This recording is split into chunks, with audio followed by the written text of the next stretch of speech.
domingo de Ramos é tempo de avançar. Marcos capítulo 11, verso 1 a 11. Quando se aproximaram de Jerusalém, chegaram a Betfagé e Betânia, perto do Monte das Oliveiras, Jesus enviou 2 de seus discípulos, dizendo-lhes: vão ao povoado que está adiante de vocês. Logo que entrarem, encontrarão um jumentinho amarrado, no qual ninguém jamais montou. Desamarrem-no e tragam-no aqui. Se alguém lhes perguntar: por que vocês estão fazendo isso? Digam-lhe: o Senhor precisa dele e logo o devolverá. Eles foram e encontraram um jumentinho na rua, amarrado a um portão. Enquanto o desamarravam, alguns dos que ali estavam lhe perguntaram: o que vocês estão fazendo desamarrando esse jumentinho? Os discípulos responderam como Jesus lhes tinha dito, e eles os deixaram ir. Trouxeram o jumentinho a Jesus, puseram sobre ele os seus mantos e Jesus montou. Muitos estenderam seus mantos pelo caminho, outros espalharam ramos que haviam cortado nos campos. Os que iam adiante dele e os que seguiam gritavam: Hosana nas alturas. Ou melhor, Hosana, bendito é o que vem em nome do Senhor. Bendito é o reino vindouro de nosso pai Davi. Hosana nas alturas. Jesus entrou em Jerusalém e dirigiu-se ao templo. Observou tudo à sua volta e, como já era tarde, foi para Betânia com os 12. Então hoje é o domingo de Ramos no nosso calendário litúrgico cristão, domingo de Ramos e da Paixão de Cristo.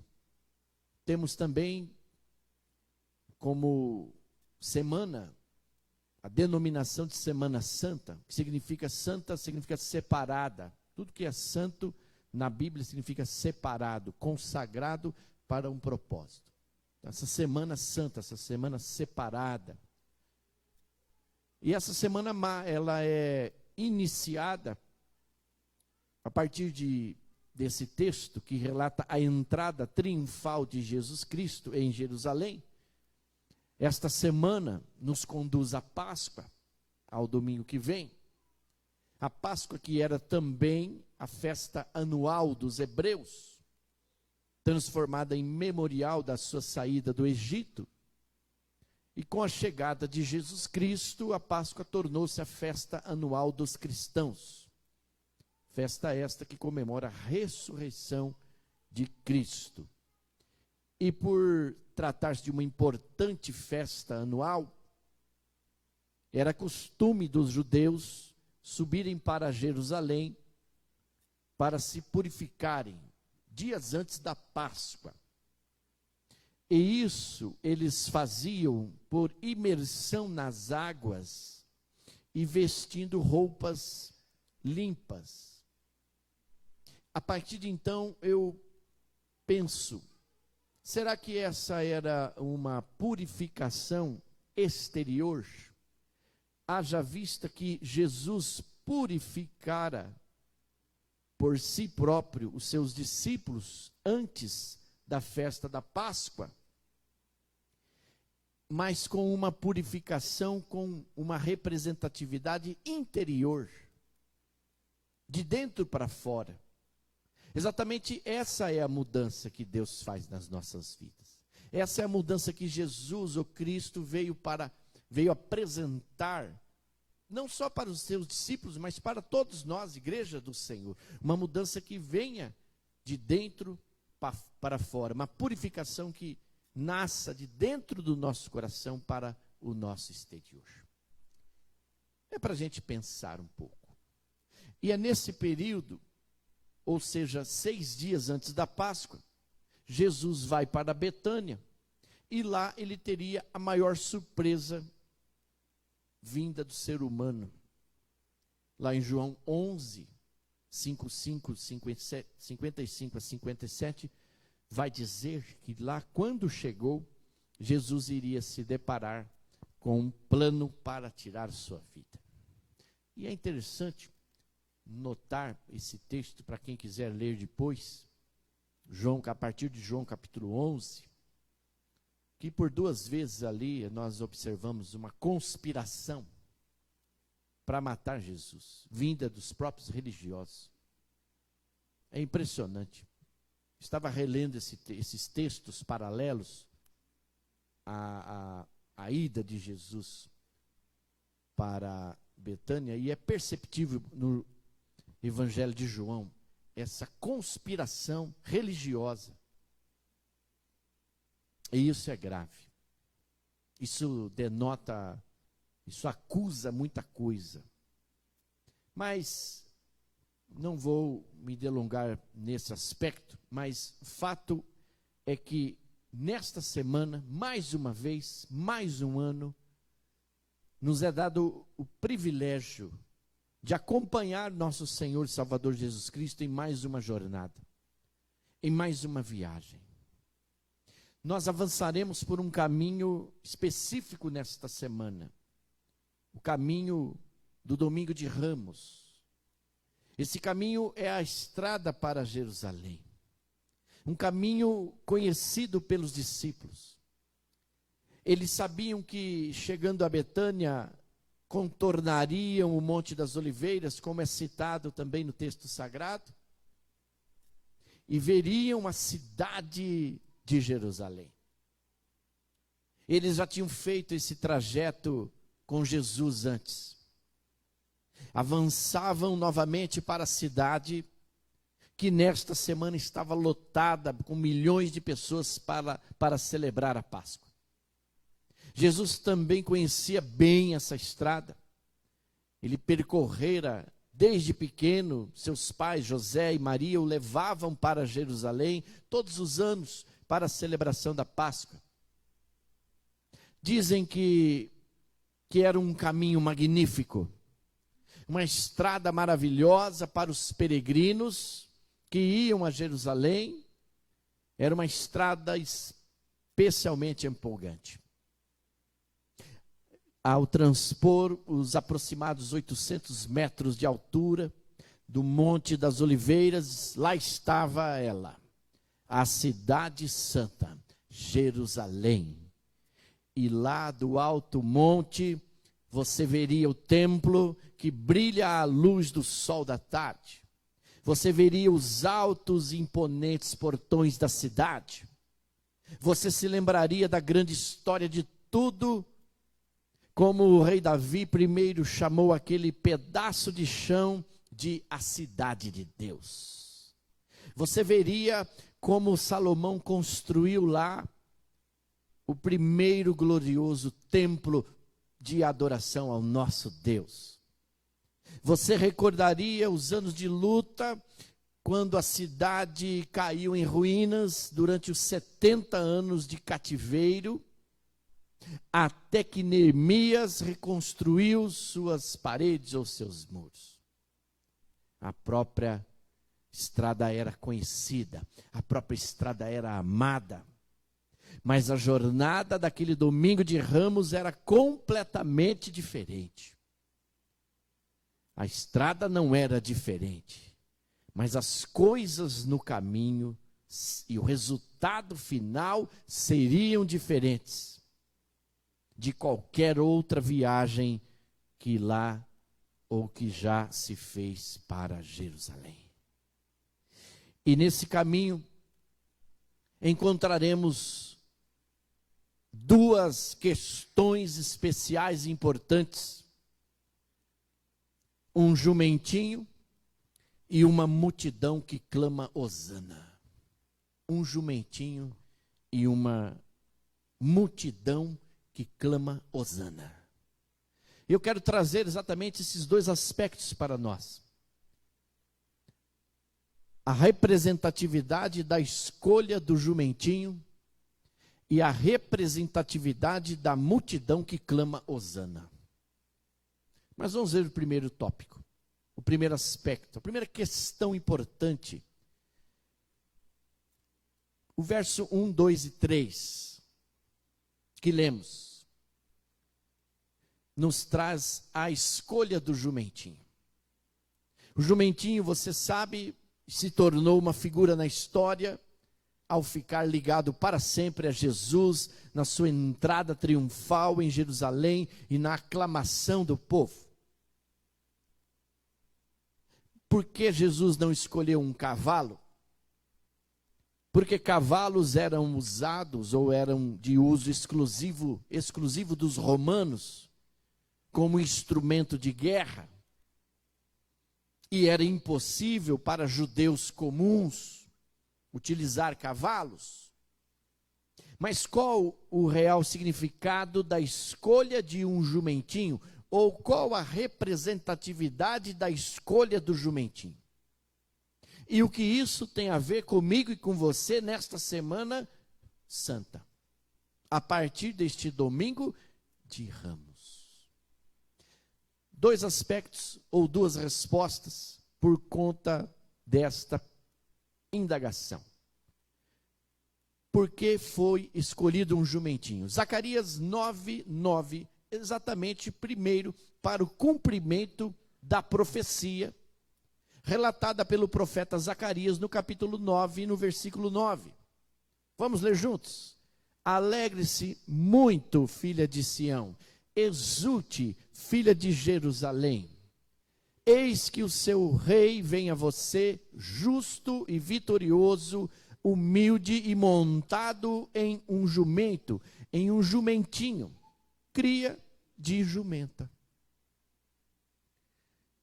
Essa é a primeira resposta, porque houve uma escolha de um jumentinho, para o cumprimento da profecia de Zacarias, no capítulo 9, verso 9. Mas o que me chamou mais a atenção nesse aspecto é que a escolha do jumentinho, ela tem uma lógica. E a lógica do reino é diferente da lógica humana. A lógica do reino é diferente da lógica humana.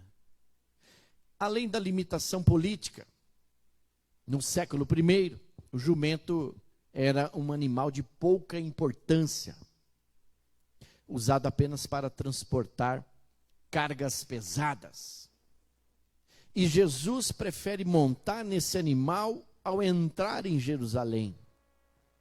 O jumentinho representa um descolamento da perspectiva militar e uma aproximação maior com o dia a dia do povo. A lógica do reino, ela é e sempre será diferente da lógica humana. Ao escolher o jumentinho, Jesus Cristo está demonstrando que o reino de Deus busca o serviço e não a exaltação. Cristo está demonstrando, através do jumentinho, que o maior não é aquele que domina. O maior não é aquele que tem em suas mãos o poder político. O maior na ótica do reino não é aquele que tem nas suas mãos e domina o poder financeiro. Na ótica do reino, o maior é aquele que serve. Marcos 10, 45, são palavras do próprio Senhor Jesus, relatadas pelo evangelista Marcos, dizendo o Filho do Homem, e Jesus estava referindo-se a ele mesmo. Não veio para ser servido, mas para dar a vida em resgate por todos. Veio para servir e dar a sua vida em resgate de todos. A vida de Jesus foi uma vida de servir, de serviço, e não de exaltação à sua própria pessoa, seu próprio nome. Então a escolha, a representatividade da escolha de um jumentinho aponta para o reino. E apontando para o reino, nós vamos entender a lógica do reino, que é diferente da lógica humana. Ao escolher jumentinho, Jesus Cristo busca a paz e não promove a guerra. Busca a libertação da opressão, inclusive religiosa. Já que você viu no verso 2 comigo, que o animal estava amarrado. Então, a escolha de um jumentinho vem anunciar também a libertação que Jesus Cristo veio trazer para o seu povo. Vem buscar a simplicidade, vem externar o amor. O jumentinho vem representar que Jesus Cristo está junto, caminhando ao lado, disposto a fazer da sua vida um ato de doação, de cumplicidade, até porque com o jumentinho, Cristo estava mais próximo da realidade do povo, que utilizava o jumentinho para os seus afazeres cotidianos. Os judeus tinham dromedários para o transporte e jumentos para a carga. E ao montar esse animal, Jesus demonstra a amplitude e os preceitos do seu ministério, que tinha na humildade o seu maior pilar, ou o seu pilar maior. Por essa razão, meus irmãos e minhas irmãs, ao falarmos sobre a entrada triunfal de Jesus Cristo em Jerusalém, nós falamos sobre o processo que nos leva a compreender melhor a necessidade do sofrimento. E principalmente, diga comigo, principalmente, que a vitória de Cristo brotaria dessa aparente derrota. Esse é o anúncio do reino para nós nesta semana. A vitória de Cristo brotará dessa aparente derrota. Na verdade, a presença do jumentinho representa a recepção de Jesus Cristo como o Rei da Glória, como divina verdade, como forma visível e palpável do amor de Deus na forma humana, sem tender para uma liderança militar opressora. Na verdade, meus amados, Cristo está convidando todos nós a reconhecermos a sua humildade, mesmo tendo sido ele enviado por Deus. Essa presença de Cristo em Jerusalém, preste atenção, demonstra para todos nós, indistintamente, o incomparável amor de Deus que muitos não reconheceram. A presença de Cristo em Jerusalém demonstra para nós o tamanho e a magnitude da sua força, que pode resgatar vidas e restaurar corações. Percebe? Até porque a vinda de Cristo ao mundo foi para restaurar a aliança entre Deus e a humanidade e nos conduzir à fé em Deus, que nos dará capacidade para vermos e vivermos de uma forma ampla, total e irrestrita a vida oferecida pelo Cristo vivo. E para que esta realidade possa habitar dentro de cada um de nós, basta abrirmos a porta do nosso coração. Pois lá em Apocalipse 3, verso 20, vai nos dizer que Jesus está à porta e bate. Se alguém ouvir a voz de Jesus e abrir a porta, ele entrará em sua casa e ceará com ele e ele com Jesus. Então, queridos, a representatividade da escolha do jumentinho. Veja comigo que era um animal de carga, um animal para a prestação de serviços pesados. E na lógica do reino, isso é o que mais é importante. Era para carregar fardos, não pessoas. Agora veja comigo o verso 2, na parte final. Um detalhe específico: este animal nunca tinha sido montado, nunca tinha sido usado. Um jumentinho no qual ninguém jamais montou. Isso é fator indicativo de que qualquer coisa oferecida a Deus para um propósito sagrado precisa ser novo, nunca usado para o trabalho. Deus usa o novo também. Deus quer usar o novo também. Ele aceita e usa o pouco, o pequeno, até mesmo o insignificante, o improvável. Mas ele não gosta de sobras, de ofertas de segunda mão. Até porque Jeremias vai nos dizer que maldito é aquele que faz a obra, o serviço do Senhor, relaxadamente. Jeremias 49:10. E eu entendo nessa dinâmica da escolha de um jumentinho, que Deus sempre quer o melhor, porque Ele deu o melhor para nós.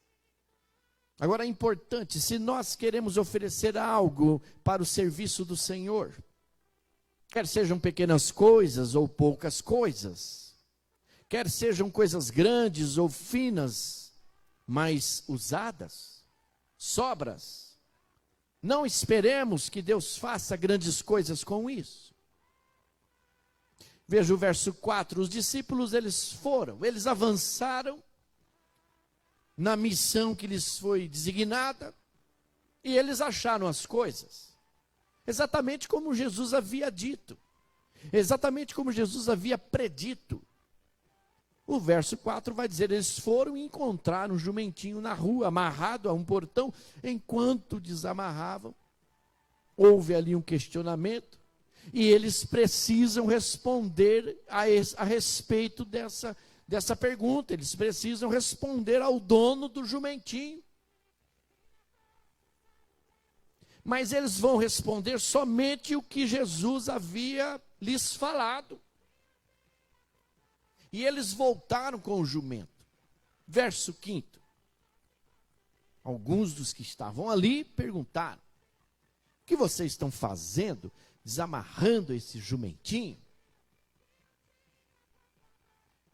Isso me faz lembrar que quando você está fazendo algo para Deus, ou melhor, quando você está fazendo algo que Deus lhe designou para fazer, haverá pessoas que estarão ali só para questionar você, só para te criticar o que você está fazendo. Eles estão ali, mas eles não vão ajudar você, entende? Eles estão ali exatamente para te criticar. Eles estão ali somente para questionar por que você está fazendo isso, ou para que você quer fazer isso. O verso 6 vai dizer que os discípulos responderam exatamente como Jesus havia lhes dito, e eles os deixaram ir. São nesses momentos que nós precisamos responder de acordo com as instruções de Jesus Cristo, pois Ele tem a resposta certa. Os homens podem fazer e devem fazer seus planos, e às vezes até fazem os seus planos para nos questionar, para nos criticar, para nos dirigir em mentiras ou falsas acusações, como vimos a semana passada, mas a resposta certa vem dos lábios do Senhor. E eu entendo que a resposta certa ali de Provérbios vai referir-se também à verdade, porque a verdade liberta e a mentira escraviza, prende, oprime, é ou não é? Mas aqui nós aprendemos que a responder essas acusações, essas críticas, essas coisas que fazem a nosso respeito, de quando nós estamos fazendo algo que é para Deus, responder de acordo com a palavra de Deus. Jesus é a palavra, Ele está aqui, amém? Verso 7, então, neste caminho a Jerusalém, nós vamos encontrar também as vestes de Jesus, trouxeram o jumentinho a Jesus e puseram sobre ele seus mantos ou as suas vestes, e Jesus montou. As vestes serviram como que uma espécie de sela para o jumentinho que Jesus montou. E, a princípio, isto parece uma receita para um desastre. Se você alguma vez tentou montar um cavalo chucro, você sabe muito bem o que eu estou falando. Jumentos são ainda mais teimosos que cavalos. E aqui Jesus teve um jumentinho não domado, com uma multidão de espectadores gritando. Imagine a cena, filósofo Toninho. E agora Jesus ia montar este animal, meus irmãos, no meio daquela multidão alvoroçada. Mas eu aprendo aqui que Jesus não vê empecilho. Jesus não coloca obstáculos. Ele não dá desculpas. Ele avança sem problemas. E ele entra na cidade como Senhor, como Rei e sacrifício último, cumprindo o propósito a ele designado. Jesus sabia aonde a jornada iria terminar. E eu aponto para a cruz, na verdade. O caminho era o mesmo, mas a situação era diferente. A ocasião era diferente. O caminho era o mesmo, mas a jornada iria terminar na cruz. Jesus conhecia o caminho. Ele sabia o que lhe esperava. Lá em Isaías 53, verso 7. Mesmo assim, Jesus avançou, meus irmãos. Não abriu a boca. Como cordeiro, ele foi levado ao matadouro, e como ovelha muda, sem dizer uma só palavra, sem externar qualquer reclamação, sem colocar qualquer objeção, entende? Uma ovelha muda perante seus tosqueadores. Ele não abriu a boca. Isaías 53, 7. Então, agora vamos ver a representatividade da multidão que clama Hosana. Vimos até agora a representatividade da escolha do jumentinho. Mas qual é a representatividade dessa multidão que clama Hosana? Verso 9 em diante. Vamos ler juntos. Os que iam adiante dele e os que seguiam gritavam: Hosana, bendito é o que vem em nome do Senhor. Bendito é o reino vindouro de nosso pai Davi. Hosana nas alturas. Jesus entrou em Jerusalém e dirigiu-se ao templo. Observou tudo à sua volta e, como já era tarde, foi para Betânia com os 12. Na sua entrada triunfal em Jerusalém, Jesus Cristo ele é acolhido com hosanas e ramos de palmeiras, foram espalhados pela multidão ao longo do caminho. Ainda neste cenário, nos deparamos com uma multidão que clama Hosana. Alguns foram na frente, outros seguiram atrás de Jesus, mas o fato é que todos clamaram Hosana, uma expressão comum que fazia parte das boas-vindas pelos sacerdotes aos peregrinos que todos os anos rumavam para Jerusalém para a celebração da Páscoa. Eles iam para Jerusalém de forma alegre, festiva, e eles eram acolhidos. A saudação era dita Hosana, uma expressão entendida como um grito de louvor ou um pedido de salvação. Salva agora. Hosana, salva agora. Hosana, salva-nos, rogamos-te. Te rogamos, Senhor. O pastor e cantor Ademar de Campos, Ele costuma dizer que Hosana significa salva-nos, Senhor. Mas também fala que significa ou significava salvação nas alturas. Como é citado pelo evangelista. Hosana nas maiores alturas, salva-nos, Senhor. O povo precisava de salvação. O povo precisava ser liberto, entende? Dessa opressão, inclusive religiosa. O povo está clamando por um rei, o povo está clamando por um libertador. E o verso 10 é importante porque eles falam: bendito é o reino vindouro de nosso pai Davi. Hosana, salva-nos, ó Senhor, nas alturas. Essa expressão equivalente, o reino vindouro de nosso pai Davi, significa o reino messiânico, o reino do Messias. O Messias está entre nós. Hosana, salva-nos, te rogamos. O verso 10 é um fator indicativo de que os peregrinos creram que Jesus era o Messias prometido, o Redentor da humanidade. Eles sabiam que Jesus trouxe o reino de Deus, o reino eterno prometido ao rei Davi. Por isso eles usam essa expressão, reino vindouro de nosso pai Davi. Eles sabiam o que Jesus faria naqueles próximos dias, entende? E você sabe o que Jesus fez nesses próximos dias? Sim ou não? Mas as aclamações populares apresentam uma realidade de contrastes. Perceba comigo. Neste domingo, a multidão clama por salvação, por libertação. Hosana, salva-nos, ó Senhor, te rogamos. Mas na sexta-feira pela manhã, a mesma multidão gritará: crucifica-o. Sem contar que na quinta-feira, presbítero João, Jesus vai ter a decepção da traição de Judas ao redor da mesa.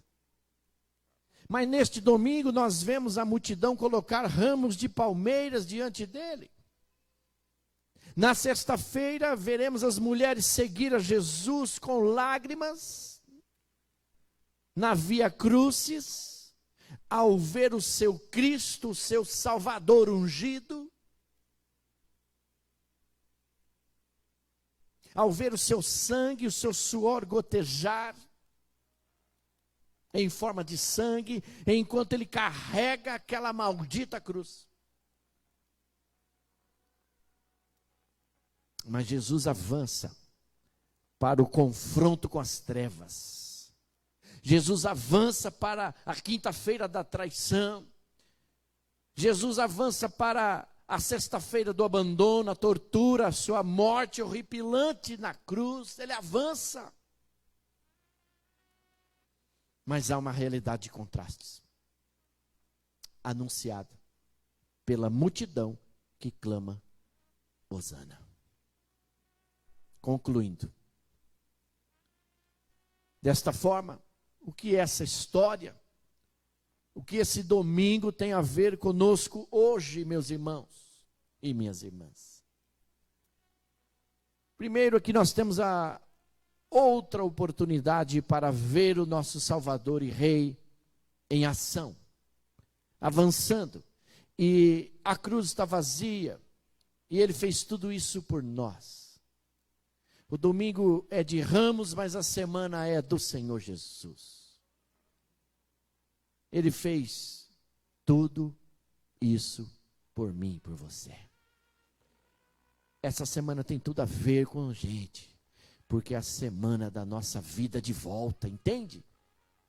Jesus percorreu este caminho, Ele suportou muitas coisas nessa semana para a nossa salvação, queridos. Nós vemos, a segunda oportunidade que nós vemos a Escritura cumprida. O rei vem com mansidão, e montado em um jumento, da mesma maneira que Zacarias predisse. Então isso é importante, porque o que Deus falou, Ele vai cumprir, o que Deus prometeu há de se revelar nas nossas vidas. Então esta semana é uma semana importante, porque é o cumprimento das promessas do Senhor para a nossa existência, amados. Me ajuda aí, Filósofo Toninho, dá um amém por enquanto. Agora já está acabando. Nessa semana nós vemos a natureza mansa de Jesus como um rei. Nós vemos a humildade. Ele é Senhor absoluto, a terra e tudo o que nela há é seu e por direito divino. E ainda assim ele vai em humildade, montado em um animal minúsculo, humilde animal de carga. Esse é o nosso rei que nos é apresentado, queridos. O nosso rei que está a serviço do reino. Diga aí para a pessoa do seu lado: você está a serviço do reino? Você está a serviço do reino?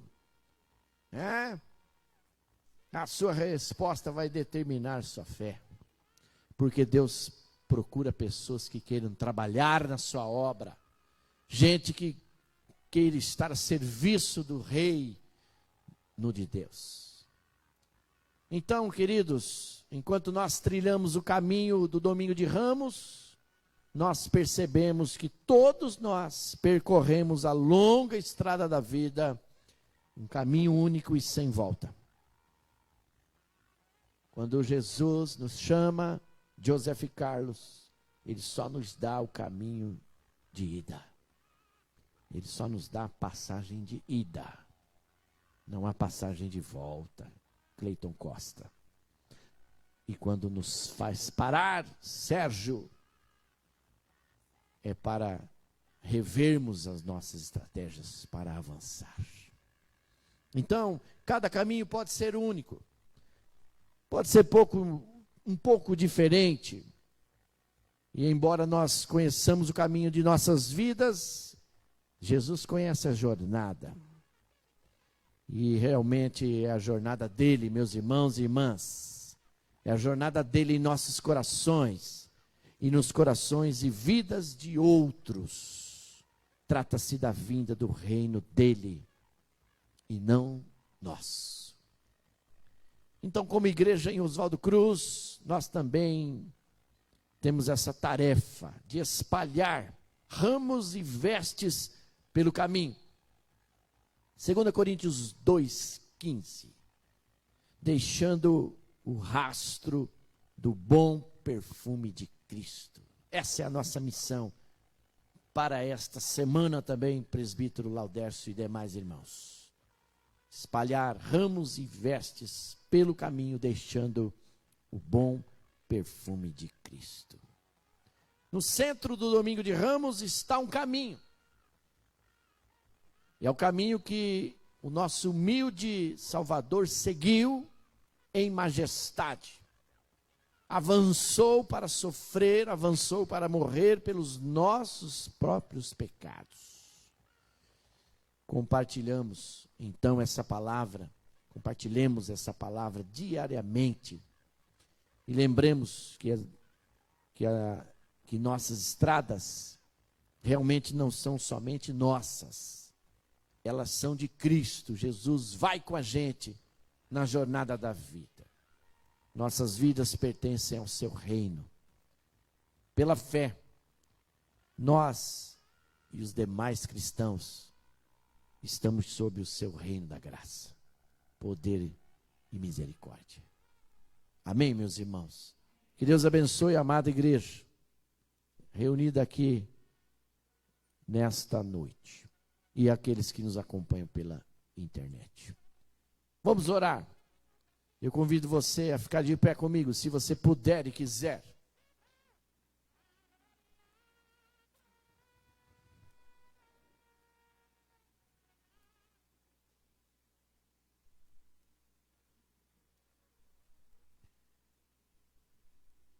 Engrandecemos o nome de Jesus. quando reconhecemos essas representatividades, quando nós absorvemos no íntimo do nosso coração tudo o que Jesus fez por nós e tudo o que representa em nós tudo o que Ele fez, entende? Se nós estamos aqui hoje, e nada é por acaso, tu tem um propósito, foi porque alguém percorreu esse caminho. Você consegue compreender isso? Não foi um caminho fácil, mas Jesus avançou por nossa causa. Muitas das vezes, nós vamos ser desafiados a fazer coisas que nós não gostamos, mas vamos ter que fazer porque é preciso. Porque muitas das vezes o que é preciso e o que nós vamos ter que fazer depende da salvação de alguém. Entende? Então que possamos fazer o que é certo. Possamos fazer o que Jesus fez. Eu estou dizendo isso para você, mas isso não é uma tarefa fácil. Mas eu posso dizer que não é impossível, porque o nosso Senhor fez. E nós podemos fazer em prol da salvação das pessoas. E não só a salvação espiritual, mas entenda, a libertação também. Da opressão, dos seus medos, de tudo aquilo que aprisiona uma pessoa querida da gente. E eu e você, eu creio, nós somos esses embaixadores desta palavra, desta presença, a presença do poder de Jesus, o Cristo ressurreto, que nós vamos celebrar no domingo que vem também. Amém, meus amados?